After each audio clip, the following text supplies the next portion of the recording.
Hello everyone. Video clear है ना? तो कल के डेट में हम वर्ड्स के बारे में बात किए थे और साथ ही साथ जो है वर्ड को फिनिश करने के बाद सेंटेंस के बारे में बात कर रहे थे, राइट? तो सेंटेंस में हमने सब्जेक्ट के बारे में जाना था और सब्जेक्ट में यह जाना था कि सब्जेक्ट या तो नाउन होगा या तो प्रोनाउन होगा, और यह भी जाने थे कि नाउन क्या होता है और प्रोनाउन क्या होता है।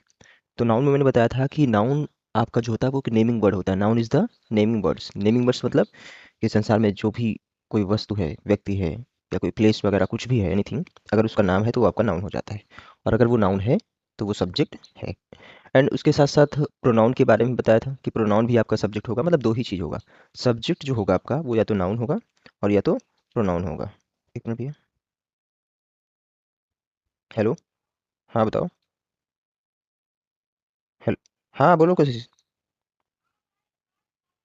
हाँ हाँ। चलो ठीक, तो इस तरीके से समझना है।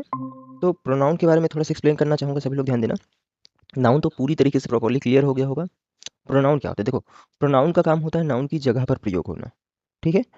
तो हम ये कह सकते हैं pronoun is a word that use in place of a noun, कि प्रोनाउन वह शब्द होता है जो नाउन की प्लेस पे यूज हो। और ध्यान देना, नाउन तो आपके एक स्पेसिफिक पॉइंट देता है लेकिन प्रोनाउन आपके स्पेसिफिक नहीं देता है। मतलब इसका क्या हो गया? देखो, जैसे मैं बोल दूँ यहाँ पर कोई एग्जाम्पल लेते हैं और इस एग्जाम्पल के थ्रू समझाने की कोशिश करता हूँ। सपोज करके मैं यहाँ पे बोलूँ सत्यम इज स्टडिंग, STUDYING, स्टडिंग। अभी पता है यहाँ पे जो सत्यम है ये कि नाउन है, राइट? अभी मैं बोल दूँ कि सत्यम इज स्टडिंग। अब यहाँ पर ये जो सत्यम वर्ड है ये एक सब्जेक्ट हो गया। क्लियर है?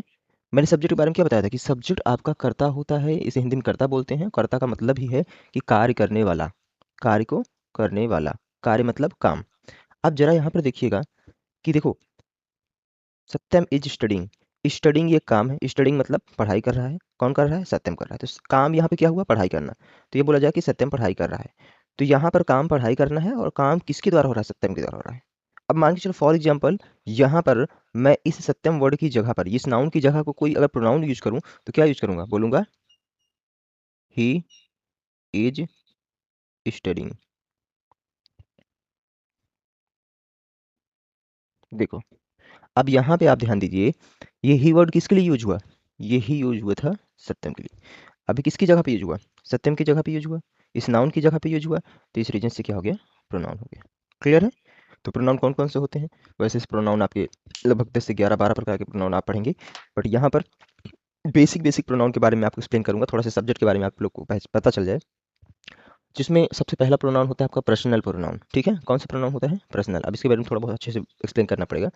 तो हाँ, तो मैंने क्या बोला? सबसे पहला प्रोनाउन जो होगा वो होगा personal pronoun, PERSONAL, personal pronoun.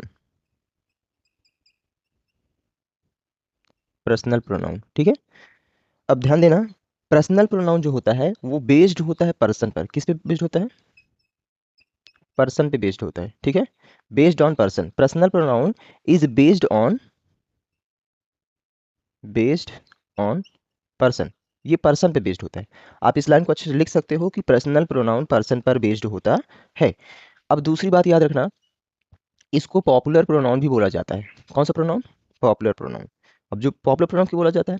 क्योंकि हर जगह अधिकतर आप इन्हीं प्रोनाउनों का प्रयोग देखोगे। और वो होते कैसे? मैंने क्या बोला कि पर्सनल प्रोनाउन पर्सन पे बेस्ड होता है, और जो ये पर्सन होता है ना, क्या ये जो पर्सन होता है वो तीन होता है भैया। एक होता है फर्स्ट पर्सन,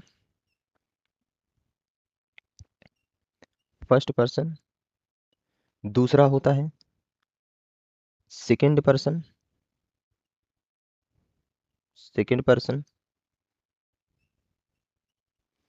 तीसरा होता है third person. Third person,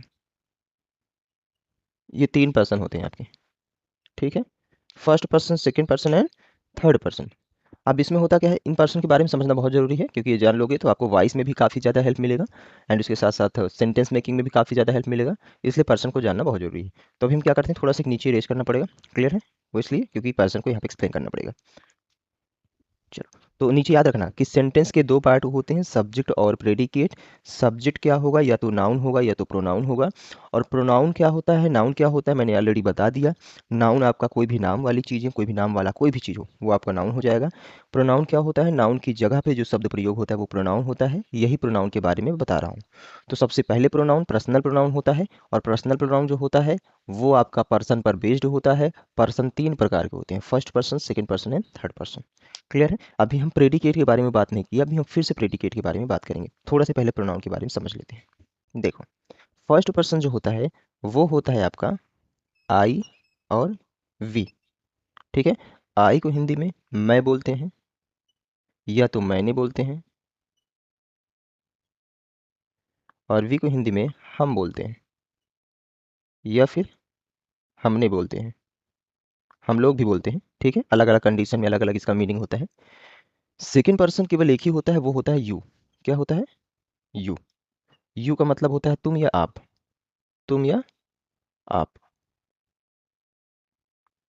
third person जो होते हैं वो कौन कौन से होते हैं, ध्यान दीजिएगा सभी लोग। वो होते हैं आपके ही, सी, इट, दे।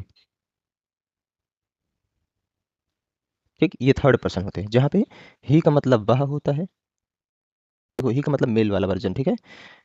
तो ही मतलब वह भी होता है, उसे भी होता है। उसे बोल दो या फिर उसने बोल दो। ठीक है?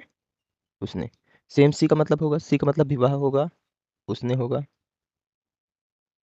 इट का मतलब यह होगा, दे का मतलब वे होंगे, या फिर वे लोग भी कह सकते हैं, वे लोग भी कहते हैं। ये इसका सब मतलब होता है। उन्होंने भी होता है। ठीक, इस तरीके से। ठीक, इस तरीके से। अब यहाँ पर बात ध्यान रखो अच्छे से, मैंने बोला ये फर्स्ट पर्सन है, ये सेकंड पर्सन है, और ये थर्ड पर्सन है।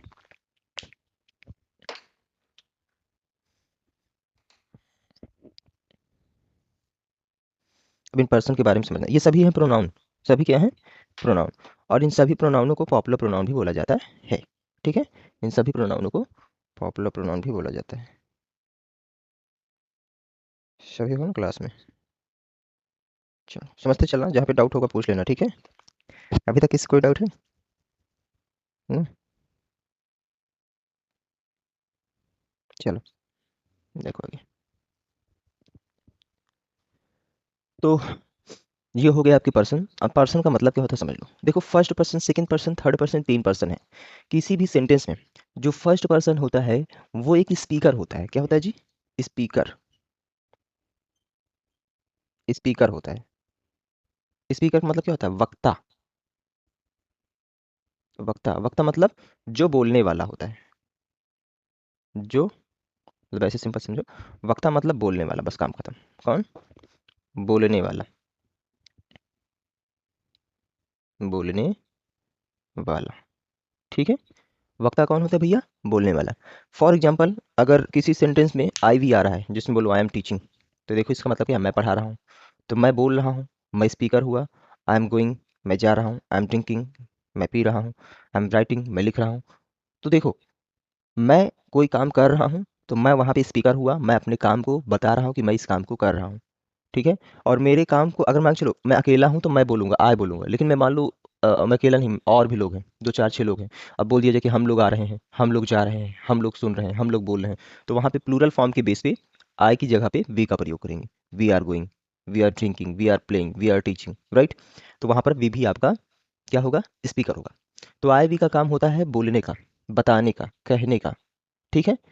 और सेम इसके एक्शन को, इसकी बातों को सुनने का काम जो होता है वो होता है यू। ठीक है? जैसे मैंने बोला कि आई एम टीचिंग, मैं पढ़ा रहा हूँ, मैंने बताया, और सुना किसने? भाई जो मुझे देख रहा है, जो मेरे सामने है, यानी आप लोग। आप लोग सुने, तो आप लोग क्या हो गए? यू हो गए। तो यू जो होगा वो क्या कहलाता है? वो कहलाता है लिसनर। क्या कहलाता है? लिसनर। लिसनर मतलब क्या होता है? श्रोता। ठीक है? आप लोग श्रोता हो। ठीक है? श्रोता। अब श्रोता चाहे एक हो और चाहे अनेक हो, उसको यू ही बोलेंगे। ठीक है? तो ये भी एज ए सब्जेक्ट यूज हो सकता है, ये भी, मतलब सारे सब्जेक्ट ही है आपके सामने जो दिख रहे हैं। ठीक है? थर्ड पर्सन क्या होता है? थर्ड पर्सन वह पर्सन होता है जिसके बारे में कुछ कहा जा रहा हो। देखो, फर्स्ट पर्सन स्पीकर है, जो कुछ कहता है, बोलता है। सेकंड पर्सन लिसनर है, श्रोता है, जो सुनने का काम करता है। थर्ड पर्सन वो हुआ जिसके बारे में कुछ कहा जाता है। ठीक है, इसका वॉइस में बहुत बड़ा यूज है इसलिए। सर हम्म अभी सर ये जो दूसरे पर्सन के बारे में, सेकंड पर्सन और थर्ड पर्सन के बारे में बता रहे हैं सर, दोनों तो हमको सेम ही लग रहा है, जैसे उसके बारे में कहा जाता है हम्म और वो सुन रहा है। हम्म देखो, कहने का जो अथॉरिटी है वो केवल आई वी को ही है, यू को नहीं है। यू कभी कह नहीं सकता, यू सुनेगा ही। जैसे मैं बोलूं, आप पूछ रहे हो, तो कौन कह रहा है? कहे तो मैं रहा हूँ, कहे तो मैं रहा हूँ। मैंने बोला मैं बता रहा हूँ, लेकिन आप पूछ रहे हो, तो मैं बता रहा हूँ, मैं वर्ड आया, वो हो गया फर्स्ट पर्सन। आप पूछ रहे हो, मैं आपको फर्स्ट पर्सन बनाना चाहता हूँ, लेकिन आप सेकंड ही हो। क्लियर है? ये तरीके से 100 की सीधी एक बात याद रखना, कभी भी कहीं पर भी आपसे ये नहीं पूछा जाएगा कि सेकंड पर्सन क्या है, थर्ड पर्सन क्या है, फर्स्ट पर्सन क्या है। As a knowledge, as a grammar based की नॉलेज के लिए मैं आपको बता दे रहा हूँ। आप याद करना, फर्स्ट पर्सन दो ही होते हैं, आई और वी। सेकंड पर्सन एक होता है, वो केवल यू होता है। थर्ड पर्सन आपका ही सी इट दे होता है, ये होता है। ठीक है। अब कभी कभी क्या होता है, कुछ बुकों में, कुछ जगहों पर इनका जिक्र नहीं होता है, केवल ये बोल दिया जाता है first person, second person, third person. वो बोल देता है कि फर्स्ट पर्सन ये हो गया, वो हो गया, ये हो गया, तो आप समझ लो फर्स्ट पर्सन जब भी कहीं दिखे तो वहाँ पे आई भी होगा पक्का। फिर वहाँ पर बोला जाता है सेकंड पर्सन ऐसा है वैसा है, तो मतलब यू नहीं लिखा होगा, बस ऐसे हेडिंग दे दिया होगा सेकंड पर्सन। तो जब भी सेकंड पर्सन दिखे तो समझ लो केवल यू, बाकी उसको छोड़ के जो भी बचा वो थर्ड पर्सन। क्लियर है? अब भाई इतना समझना, सपोज करके ये देखो एक मंच है ना, स्टेज है। अब यहाँ पे कोई स्पीकर है जो कोई चीज़ रिप्रेजेंट कर रहा है, और यहाँ पे ऑडियंस बैठी हुई है। ठीक, सपोज करके ये जो स्पीकर है ये रिप्रेजेंट कर रहा है किसके बारे में? किसी पर्सन के बारे में। सपोज करके मिस्टर नरेंद्र मोदी के बारे में रिप्रेजेंट कर रहा है वो। ये मोदी भाई हैं, और ये आप लोग कोई भी एक पर्सन है। अब ये भाई साहब रिप्रेजेंट कर रहे हैं, किसके बारे में रिप्रेजेंट कर रहे हैं? इस मिस्टर के बारे में। और सुनने वाला कौन है जी? ये है, दिस इज। तो ये जो सुन रहे हैं, सपोज करके ये है मिस्टर कौन, चलो सत्यम को ले लेते हैं, ये है सत्यम। ये सत्यम है स्टेज पर, रिप्रेजेंट कर रहे हैं, और इनके बारे में रिप्रेजेंट कर रहे हैं, ये है मिस्टर दामोदर दास, है ना। और ये है ऑडियंस, कौन है? ऑडियंस है। अब यहाँ पर बोलने का काम मिस्टर ये कर रहे हैं, है ना। तो ये हो गया फर्स्ट पर्सन। सुनने का काम कौन कर रही है? ऑडियंस। ऑडियंस हो गई सेकंड पर्सन। और बोला किसके बारे में जा रहा है? मिस्टर डी के बारे में, ये हो गया थर्ड पर्सन। क्लियर है? इस तरीके से। तो कुछ भी इतना दिमाग में रखना कि I we first person, you second person, third person he she it. I we हमेशा बोलेगा, कभी भी सुनेगा नहीं किसी भी सेंटेंस में। I am going, we are going, मैं जा रहा हूँ, आप जा रहा हूँ। आई टीच, मैं पढ़ाता हूँ। वी टीच, हम पढ़ाते हैं, है ना। आई प्ले, मैं खेलता हूँ। वी प्ले, हम खेलते हैं। अब यू की बात करते हैं। यू आर नॉट गोइंग, तुम नहीं जा रहे हो। यू आर गोइंग, तुम जा रहे हो। यहाँ पर भी बताने का काम ही हो रहा है कि सुनो तुम नहीं जा रहे हो। क्लियर है? अगर मैंने बोला तुम नहीं जा रहे हो, तो इसमें सुनने का काम कौन करेगा भाई? मतलब आपसे ही बोल रहा हूँ कि आप नहीं पढ़ रहे हो, आप मेरी बात नहीं सुन पा रहे हो, आप मेरी बात समझते ही नहीं हो। तो भाई आप सुन रहे हो, मैं आपके ही बारे में बता रहा हूँ, तो आप सेकंड पर्सन हुए। फर्स्ट पर्सन कौन हुआ? जो बोल रहा है, जो बता रहा है, यानी मैं कह रहा हूँ कि आप नहीं पढ़ रहे हो। तो मैं तो हो गया फर्स्ट, लेकिन सेकंड आप हुए, लेकिन मैं आपकी क्या बोलते हैं, कंप्लेन आपसे ही कर रहा हूँ। ठीक है। अब थर्ड पर्सन यहाँ पे है ही नहीं। क्लियर? इस तरीके से बोलो। इसके बारे में थोड़ा बहुत डाउट हो तो पूछ लो, जो समझ में आ गया हो तो कोई बात नहीं। मतलब इसमें आपको इतना ही समझ लो भैया, कुछ पढ़ लेना पड़े तो इतना याद रख लो। First person I we, second person you, third person he she it they. काम खत्म। क्लियर? नोट डाउन मारो खट से, स्पीड में करो। इनको पॉपुलर प्रोनाउन भी बोला जाता है। ये सभी सब्जेक्ट हैं, ध्यान देना। ये सभी के सभी सब्जेक्ट हैं, I we you they he she it, ये सब सब्जेक्ट हैं। ओके, और सब प्रोनाउन है। इनके अलावा भी और बहुत सारे प्रोनाउन होते हैं, जैसे आपके इंडेफिनिट प्रोनाउन हो गया आपका, जो है इंडेफिनिट में कौन कौन से आएंगे, जैसे कि somebody, someone, anybody, anyone, everybody, no one, ये सब आपके इंडेफिनिट प्रोनाउन होते हैं। इंटेरोगेटिव प्रोनाउन भी होते हैं, जैसे व्हाट, वेयर, हु, हाउ, ये सब इंटेरोगेटिव प्रोनाउन है। तो जब प्रोनाउन हम पढ़ेंगे तो उसके बारे में अच्छे से समझेंगे। अभी बेसिक नॉलेज के लिए आप इतनी सी बात याद रख लो बस। ओके, जल्दी से नोट डाउन हुआ? चले फिर आगे। देखो, हमने देखा था, अब बहुत ध्यान से देखना भाई। ये है सेंटेंस। सेंटेंस के दो पार्ट हमने बताया था, एक सब्जेक्ट और दूसरा प्रेडिकेट। सब्जेक्ट में हमने बताया था कि सब्जेक्ट आपका या तो नाउन होगा और या तो प्रोनाउन होगा, है ना। अब नाउन प्रोनाउन क्या होगा मैंने एक्सप्लेन कर दिया। नाउन मतलब कोई भी नाम, प्रोनाउन मतलब he she it I you we they, है ना। ये सब आपके प्रोनाउन हो गए। अब देखो सब्जेक्ट आपका सिंगुलर भी हो सकता है, सब्जेक्ट आपका प्लूरल भी हो सकता है। क्या? SINGULAR। सब्जेक्ट आपका सिंगुलर भी हो सकता है, सब्जेक्ट थोड़ा बड़ा लिखता हूँ ना, प्लूरल भी हो सकता है। सब्जेक्ट आपका, ये ग्राफ बनाते चलो सभी लोग, डूअर भी हो सकता है, DOER, डूअर। और सब्जेक्ट आपका नॉन डूअर भी हो सकता है, NON, नॉन, DOER, डूअर। ये सब्जेक्ट आपका लिविंग भी हो सकता है, LIVING, लिविंग भी हो सकता है। सब्जेक्ट आपका नॉन लिविंग भी हो सकता है, non living, non LIVING, living. ये चीज़ नोट करो खट से, फिर एक एक वर्ड को एक्सप्लेन करता हूँ। सब्जेक्ट नाउन भी हो सकता है, प्रोनाउन भी हो सकता है। सब्जेक्ट सिंगुलर भी हो सकता है, प्लूरल भी हो सकता है। सब्जेक्ट डूअर भी हो सकता है, नॉन डूअर भी हो सकता है। सब्जेक्ट आपका लिविंग भी हो सकता है, नॉन लिविंग भी हो सकता है। इस सब्जेक्ट की कुछ विशेषताएं हैं, कुछ पॉइंट्स है जो आपको दिमाग में रखना है कि हाँ भैया सब्जेक्ट जो होगा वो लिविंग भी हो सकता है, नॉन लिविंग भी हो सकता है, डूअर भी हो सकता है, नॉन डूअर भी हो सकता है, सिंगुलर भी हो सकता है, प्लूरल भी हो सकता है। अब कैसे एक एक एग्जाम्पल के साथ इसको हम बताते हैं। हो गया सर। हो गया, थैंक यू। चलो देखो नाउन प्रोनाउन तो हम समझ लिए। नाउन मतलब कोई नाम, प्रोनाउन मतलब यानी he she it I you we they, ये सब आपके प्रोनाउन हो गए। और भी बहुत सारे प्रोनाउन हैं, बेसिक प्रोनाउन मैंने रख दिया। अब सिंगुलर प्लूरल की बात करें, कैसे सिंगुलर प्लूरल? देखो ऐसे बोल दिया जाए, मैं बोल दूं कि Ramu is coming, Ramu is coming. अभी आप देखो ये रामू भाई जो हैं ये सिंगुलर हुए क्योंकि एक है। सिंगुलर मतलब कोई भी एक चीज, सिंगुलर मतलब one thing, one thing, one place, one person, कुछ भी एक हो। प्लूरल मतलब more than one thing, plural मतलब more than, more than one thing, one thing, one place, one, मतलब एक से अधिक कुछ भी वो प्लूरल हो जाएगी। अभी यहाँ पे क्या है कि बोल रहा है कि राम इज कमिंग, राम आ रहा है।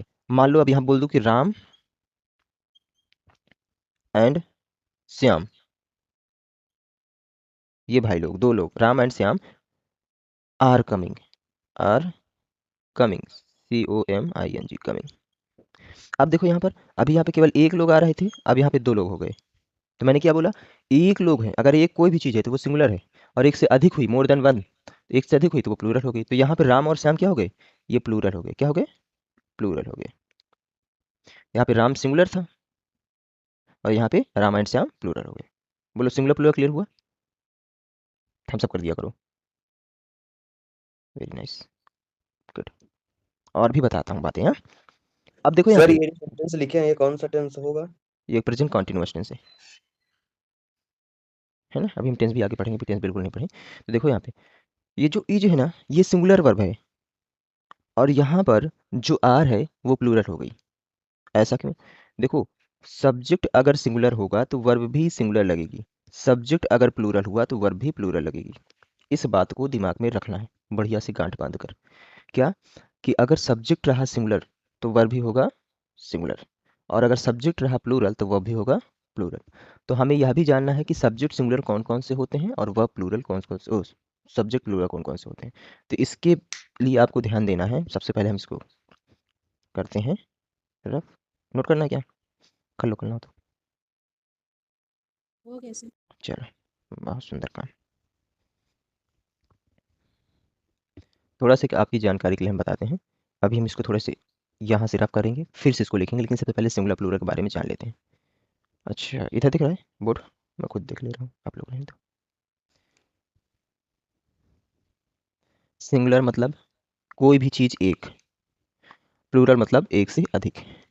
ठीक है, सिंगुलर मतलब एक और प्लूरल मतलब एक से अधिक। एक से अधिक यानी मोर देन वन लिखा है ना, एक से अधिक। ये सिंगुलर और ये प्लूरल। देखो, आपको इतना तो पता है भाई, नाम आएगा तो देख लोगे कि हाँ ये एक है, वो एक से अधिक है। बट अगर प्रोनाउन आ गया तो प्रोनाउन में देखो, ही, सी, इट, खूब अच्छे से ध्यान देना। ही, सी, इट, ये आपके सिंगुलर माने जाते हैं। क्या माने जाते हैं? सिंगुलर माने जाते हैं, और ऑलवेज सिंगुलर होते हैं, हमेशा सिंगुलर माने जाते हैं। अब कोई वन नेम ले लो, क्या, एक चीज वो तो पहले ही बता दिया। और वी, दे, ये ऑलवेज प्लूरल माने जाते हैं। ठीक है, दो बचे कौन कौन से? आई, क्या क्या बचा? आई और यू। तो ये यू जो है वो सिंगुलर भी होता है, प्लूरल भी होता है। ठीक, यू सिंगुलर भी होता है, प्लूरल भी होता है, लेकिन ये अपने साथ हमेशा प्लूरल वर्ब लेता है। तो नीचे एक पॉइंट मस्त लिख लेते हैं, क्या लिख लेते हैं कि सबसे पहले किसके बारे में, आई के बारे में समझ लो। तो आई सिंगुलर कब होता है, ध्यान रखो अच्छे से। आई सिंगुलर होता है, SINGULAR, सिंगुलर होता है पास्ट में, किस में? पास्ट टेंस में। पास्ट टेंस में सिंगुलर होता है। आई प्लूरल कब होता है? आई प्लूरल होता है प्रेजेंट में, किस में? प्रेजेंट में। तो यहाँ पे दो पॉइंट करके लिखने, पहले पॉइंट में लिखो, ऐसे लिखना, आई सिंगुलर, SINGULAR, लिखो सभी लोग। आई सिंगुलर तथा, आई सिंगुलर तथा प्लूरल दोनों होता है, दोनों होता है। फिर लिखना, आई पास्ट में सिंगुलर, पास्ट मतलब समझते हो ना, पास्ट टेंस में, पास्ट टेंस में सिंगुलर तथा प्रेजेंट टेंस में, कौन से टेंस में? PRESENT, प्रेजेंट, TENSE, टेंस में प्लूरल होता है, PLURAL, प्लूरल। ये आर है भाई, ध्यान देना, प्लूरल होता है। ठीक, दूसरा पॉइंट क्या लिखना है, पहले इसको नोट कर लो फिर बताते हैं, तुरंत नोट करो। वीडियो रिकॉर्ड भी हो रहा है, ठीक है, पूरी क्लास का वॉइस के साथ रिकॉर्ड हो रहा है। आप सभी लोग की ज़रूरत होगी तो बता देना। हालांकि इस वीडियो को मैं अपलोड कर दूंगा, तो जब भी आपको कभी भी देखना होगा पूरी क्लास में, कहीं पर भी कोई डाउट तो आप देख सकते हैं। ओके, तो किसी दिन बाय द वे किसी भी पर्सन की क्लास मिस रहेगी तो वो देख भी सकता है। बस जानबूझ के मतलब एब्सेंट मत होना कि हाँ वीडियो तो रिकॉर्ड ही हो जाएगा रोज, लाओ आज एब्सेंट होना। ये मेरे दिमाग के ऊपर है। मान लो किसी दिन करना रिकॉर्ड किया तो कोई प्रॉब्लम आ जाए तो कोई बात नहीं, लेकिन जब क्लास को ज्वाइन कर सकते हो तो करते रहना, ठीक है। चलें आगे भैया। बस आप लोग अपने आप से एक प्रॉमिस करके चलना, और मेरे से भी एक प्रॉमिस करके चलना, कि एक एक पॉइंट को समझते हुए चलना है बस। जहाँ पर कोई पॉइंट ना समझ में आए तब तक पूछो जब तक समझ में ना आए, और जब तक समझ में ना आए किसी को भी तब तक आगे ना बढ़ने देना ना बढ़ना। इस बात को दिमाग में रखना। ठीक, तो दूसरा पॉइंट यहाँ पे लिख लो, वो ये लिख लो। देखो, ये जो पॉइंट लिखा रहा हूँ ना, अभी आगे जब हम सब्जेक्ट वर्ब एग्रीमेंट पढ़ेंगे तो उसमें भी इसको सीखेंगे, बट अभी थोड़ा सा बेसिक नॉलेज के लिए मैं आपको बता दे रहा हूँ। तो दूसरे पॉइंट में लिखना है कि यू, क्या लिखना है? यू सिंगुलर, SING, बस ऐसे लिख देता हूँ, समझ जाओ ना, सिंगुलर, SING मतलब सिंगुलर। यू सिंगुलर तथा प्लूरल, PLURAL, सिंगुलर तथा प्लूरल दोनों होता है, दोनों होता है, दोनों होता है। ठीक है, यू जो होता है वो सिंगुलर तथा प्लूरल दोनों होता है, लेकिन क्या? लेकिन यू के साथ, यू के साथ हमेशा, यू के साथ हमेशा प्लूरल वर्ब, कौन सी वर्ब? प्लूरल वर्ब ही प्लूरल वर्ब ही लगती है ठीक। तो मैंने क्या बताया कि यू सिंगुलर तथा प्लूरल दोनों होता है, लेकिन यू के साथ हमेशा प्लूरल वर्ब लगती है। इस बात का याद रखना। जैसे कोई भी सेंटेंस लो, चाहे वो प्रेजेंट का लो, चाहे वो पास्ट का लो, चाहे वो फ्यूचर का लो, उसमें जो यू आएगा वो हमेशा हमेशा सिंगुलर प्लूरल दोनों होगा, लेकिन उसके साथ वर्ब हमेशा प्लूरल लगेगी। अब बात ये आती है कि सर हम कैसे समझेंगे कि ये सिंगुलर है ये प्लूरल है। तो मित्र एक बात याद रखना कि यू का प्रयोग अगर किसी एक लोगों के लिए किया जा रहा है, चाहे वो व्यक्ति हो, वस्तु हो, जगह कुछ भी हो, तो वहाँ पे वो सिंगुलर हो जाएगा। अगर मैंने एक यू का प्रयोग एक से अधिक लोगों के लिए किया तो वो प्लूरल हो जाएगा ठीक। जैसे मैं पर्सनली किसी एक पर्सन को बोलूँ, जैसे ममता है क्लास में, मैं बोलूँ कि यू आर लर्निंग इंग्लिश, ठीक है। पर्सनली मैं ममता को बोल रहा हूँ कि हे ममता यू आर लर्निंग इंग्लिश। तो अभी यू क्या हो गया यहाँ पे सिंगुलर हो गया, क्योंकि मैं पर्सनली एक पर्सन को बोल रहा हूँ। अब पूरी क्लास को बोलूँ, मैं भी बोल दूँ you don't have to understand my word, my language, my line. तो मैं सभी के लिए बोला कि तुम लोग मेरी बातों को, मतलब जो भी पॉइंट है उनको आप नहीं समझ पा रहे हो। तो ये सबके लिए हो गया। मैं बोलूँ are you getting my point, तो मैं किसी एक के लिए नहीं, मैं सबके लिए बोल रहा हूँ। तो यहाँ पे यू क्या हो गया, प्लूरल हो गया। तो यू का प्रयोग जब किसी एक के लिए किया जाता है तो वो सिंगुलर होगा, बट एक सभी के लिए किया जा रहा हो, पूरी मतलब जितने लोग हैं उनके लिए, तो वो प्लूरल हो जाता है। बट आपने देखा कि दोनों सेंटेंस में मैंने पहला जो बोला कि you are like learning English, तो यू के साथ आर लगा वो प्लूरल है ठीक है। फिर मैंने बोला यू डोंट, यू के साथ जो डू और नॉट लगा, डू ये भी प्लूरल है। तो यू के साथ हमेशा प्लूरल वो आएगी, बस काम खत्म ठीक है। अभी बार भी हम समझेंगे सिंगुलर प्लूरल क्या होता है तो बातें क्लियर हो जाएगी। बोलो इतनी बात सबको समझ में आई, थम्स अप करो जिसको इसको समझ में आई इतनी बातें।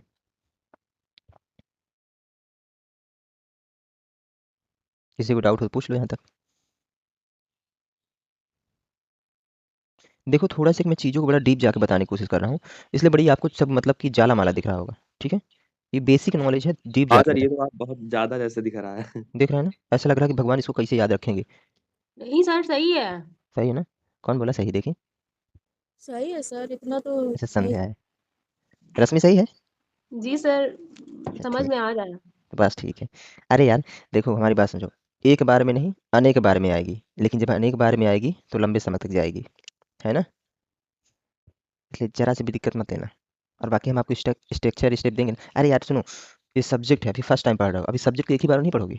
अभी नहीं आ रहा है समझ में, मतलब समझ में आना चाहिए, याद नहीं हो रहा डजेंट मैटर, नो प्रॉब्लम। याद अपने आप हो जाएगा, क्योंकि इसको इतनी बार रिपीट अभी होगा आगे, आप खुद कहोगे यस सर आई अंडरस्टैंड, काम खत्म ठीक। अब आगे चलते हैं। तो अभी हमने दो पॉइंट समझा, मतलब याद करने का तरीका भी मैं आपको दूंगा कि कैसे सर इसको दिमाग में रखते हैं। क्या आवाज़ कर रहे हैं।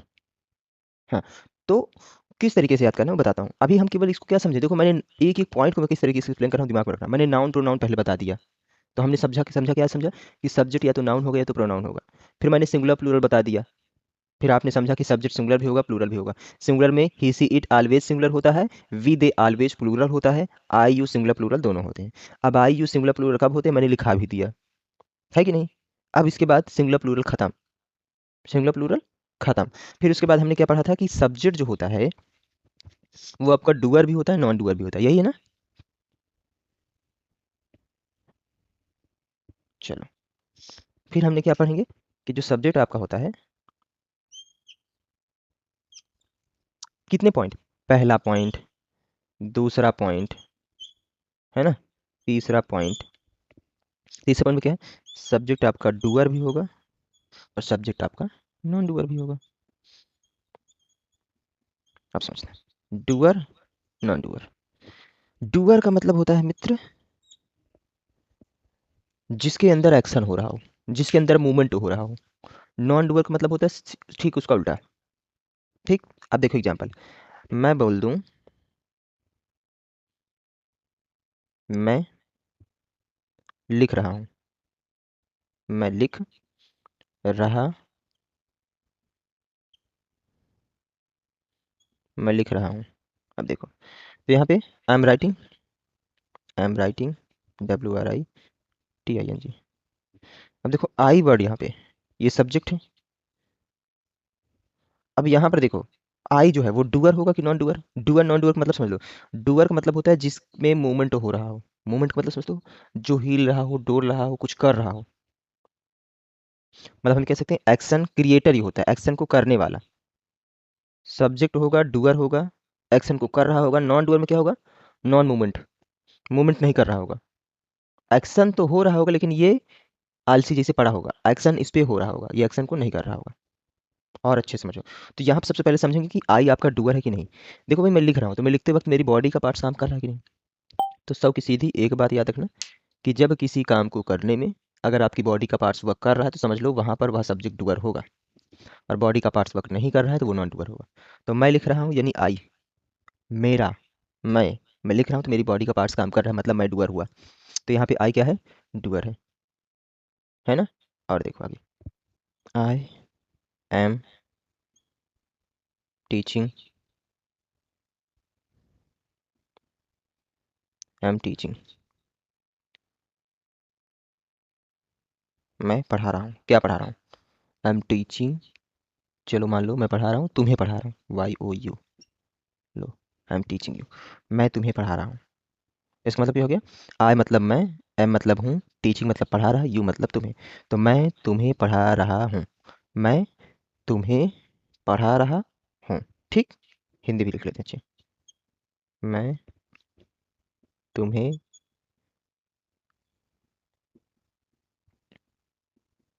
पढ़ा रहा हूँ। देखो मैं तुम्हें पढ़ा रहा हूँ। तो यहाँ पर मेरे दोस्त आपको दिमाग में रखना है, ये जो आई है यानी मैं हूँ, मेरे द्वारा एक्शन हो रहा है, मतलब नो डाउट यहाँ पे ये डूअर हुआ। अगर इसी सेंटेंस को ऐसे बोल दिया जाए कि you are taught, TAUGHT taught, you are taught, ठीक है, you are taught by me, इसका मतलब क्या हो जाएगा, तुम्हें, देखो यहाँ पे ये सब्जेक्ट है, तुम्हें मेरे द्वारा पढ़ाया जाता है, पढ़ाया जाता है। देखो यहाँ पे काम मैं खुद कर रहा हूँ, यहाँ पे काम कोई दूसरा कर रहा है, यहाँ पे ये सब्जेक्ट है, यहाँ पे दूसरा सब्जेक्ट है ना। तो देखो आई एम टीचिंग, आई डूअर हुआ यहाँ पे क्योंकि काम ये खुद कर रहा है, इसके अंदर बॉडी में मोमेंटल हो रहा है। लेकिन यू आर टॉट बाय मी, तुम्हें मेरे द्वारा पढ़ाया जा रहा है, तो मतलब ये जो तुम्हें है ये खुद नहीं पढ़ रहा है, इसको पढ़ाया जा रहा है, मतलब ये काम नहीं कर रहा है, इस पर काम किया जा रहा है, तो ये आपका नॉन डूअर हो जाएगा। बोलो कुछ समझ में आया मित्र, किसको किसको समझ में आया थोड़ी बात है। हम सब कभी और बताऊंगा, डरना नहीं, तब तक बताएंगे जब तक एकदम क्लियर ना हो जाए, और भी बहुत सारे एग्जाम्पल दूंगा, ठीक है। हाँ, इसको नोट कर लो फिर आगे बढ़ें। डूअर है और यहाँ पे यू क्या है, नॉन डूअर है, नॉन डूअर। हो गया सर। ओके, सुधा समझ में आ रहा है, कहाँ है सुधा, सुधा नहीं आई क्या आज। देखो दो सेंटेंस लिखता हूँ,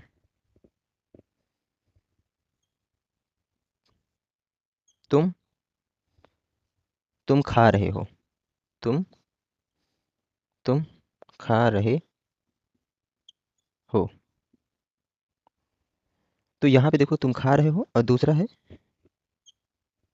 तुम्हें खिलाया जा रहा है, तुम्हें खिलाया जा रहा है। यहाँ पे तुम सब्जेक्ट है, यहाँ पे तुम्हें सब्जेक्ट है, दोनों की इंग्लिश यू होगी, दोनों की इंग्लिश क्या होगी, यू होगी। यहाँ पर भी इसे यू बोलेंगे, यहाँ पर भी इसे यू बोलेंगे।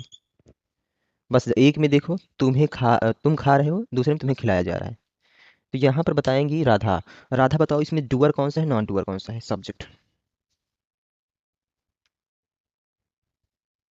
सेंटेंस को दोनों को पढ़ो एंड ऑब्जर्व करो और बताओ। सर पहला वाला डूअर होगा यू, तुम खा रहे हो, जी, और तुम्हें खिलाया जा रहा है, इसमें से नॉन डूअर में आएगा। तुम्हें नॉन डूअर होगा, है ना, थैंक यू। इसलिए ऐसा क्योंकि भैया तुम खा रहे हो मतलब तुम खुद अपने हाथों से खा रहे हो, अपनी बॉडी का पार्ट्स आप यूज कर रहे हो, बट यहाँ पे तुम्हें खिलाया जा रहा है मतलब तुम खुद नहीं खा रहे हो, तुम्हें खिलाया जा रहा है किसी के द्वारा, और जो खिलाने वाला है उसकी जिक्र यहाँ पर नहीं हुई, बस ये है तुम्हें खिलाया जा रहा है, मतलब तुम अपने हाथ पैर का यूज नहीं कर रहे हो। तो यहाँ पे क्या है, ये नॉन डूअर है। अब बताओ किसी को डाउट है डूअर नॉन डूअर को लेकर, अब अगर किसी को 1% डाउट हो तो पूछ लो। और नहीं डाउट है तो एक बार प्यारा सा थम्स अप दिखा दो। सर एक दो सेंटेंस और दे दीजिए। एक और देख दो और ले लो, एक दो और। ठीक मित्र, मैं बोलूं तुम्हें पीटा जा रहा है, आपको बुलाया जा रहा है, ठीक है, राधा को पढ़ाया जा रहा है, ठीक है, मेरे द्वारा तुमको याद किया जा रहा है, किताबें पढ़ी जा रही है, ठीक है, इंग्लिश सीखी जा चुकी है। ये सब नॉन डुअर के एग्जाम्पल बता रहा हूँ, आप लोग सोचते जाना, मैं सेंटेंस बोलता हूँ, आप सोचो इसमें डुअर कौन नॉन डुअर, ठीक है, आगे देखना। अच्छा सभी लोग अपने आप को अनम्यूट कर लो और मैं सेंटेंस बोलता हूँ, जहाँ पे डुअर होगा वहाँ पे डुअर बोल देना, जहाँ पे नॉन डुअर होगा वहाँ पे नॉन डुअर बोल देना, ठीक है, एक साथ बोलना सब लोग, अनम्यूट कर लो सब लोग, जो जो कर सकता है। मैं जा रहा हूँ, Doer. तुम्हें याद किया जा रहा है, Non-doer. आप पढ़ा रहे हो, Non-doer. आप पढ़ा रहे हो, डुअर है, डूअर। हाँ, हमें पढ़ाया जा रहा है, Non-doer. Non-doer. पापा आ रहे हैं, Doer. मम्मी के लिए कपड़ा लाया जा रहा है, Non-doer. Non doer. बस अब बंद कर लो। अब अपनी आत्मा को यानी अपनी सोल को ये बताओ कि हे माय डियर सोल, आपको आ चुका है, आप जान चुकी हो डुअर नॉन डुअर क्या होता है, दिल और दिमाग सबको बता दो कि तुम्हें आ चुका है, ढेर परेशान मत हो, डुअर नॉन डुअर को लेकर, ठीक। सत्यम भाई क्लियर? जी सर। ओके। अब सबसे बड़ी चीज़ जो इतनी देर तक हम आपको डुअर नॉन डुअर बता रहे थे, 100 की सीधी एक बात आप ये समझना कि अगर इस पॉइंट को नोट करना चाहो तो आप लोग नोट भी कर सकते हो। क्या नोट कर सकते हो? कि अगर किसी भी सेंटेंस का सब्जेक्ट डुअर हुआ, क्या, अगर किसी भी सेंटेंस का सब्जेक्ट डुअर हुआ, ये 2 पॉइंट नोट कर लेना। अगर किसी भी सेंटेंस का सब्जेक्ट, ऐसे लिखना, अगर किसी भी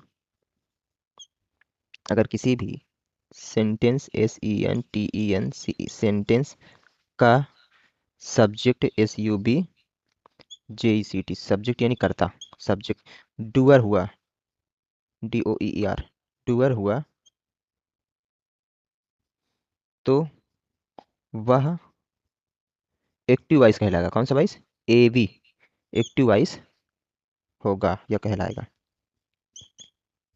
यानी अगर सब्जेक्ट डुअर है तो वो होगा एक्टिव वॉइस, और सब्जेक्ट अगर आपका नॉन डुअर है तो वो होगा पैसिव वॉइस। अब इस लाइन को अपने साथ लोग लिखो बना के। क्या लिखना? कि अगर किसी भी सेंटेंस का सब्जेक्ट नॉन डुअर हुआ तो वो पैसिव वॉइस कहलाएगा। मैंने यहाँ पे लिखा अगर किसी भी सेंटेंस का सब्जेक्ट डुअर हुआ तो एक्टिव वॉइस हो जाएगा, और नॉन डुअर में क्या लिखेंगे? अगर किसी भी सेंटेंस का सब्जेक्ट नॉन डुअर हुआ तो वो पैसिव वॉइस कहलाएगा। जैसे मैं बोला मैं अंग्रेजी पढ़ा रहा हूँ, तो यहाँ पे मैं क्या हुआ? डुअर हुआ। अब मैं बोल दूँ कि अंग्रेजी मेरे द्वारा पढ़ाई जा रही है, तो यहाँ पे अंग्रेजी क्या हो गई? नॉन डुअर हो गई, और ये पैसिव वॉइस हो गया। काम खत्म। बोलो बात समझ में आई? क्लियर एकदम? अगर बातें क्लियर तो फिर सर क्लास नॉन पे डुअर बता दीजिए थोड़ा क्या बोले। नॉन डुअर में बस इतना पूरा यहाँ तक नोट करो। क्या लिखना है? कि अगर किसी भी सब सेंटेंस का सब्जेक्ट नॉन डुअर हुआ तो वहां पर वह पैसिव वॉइस होगा।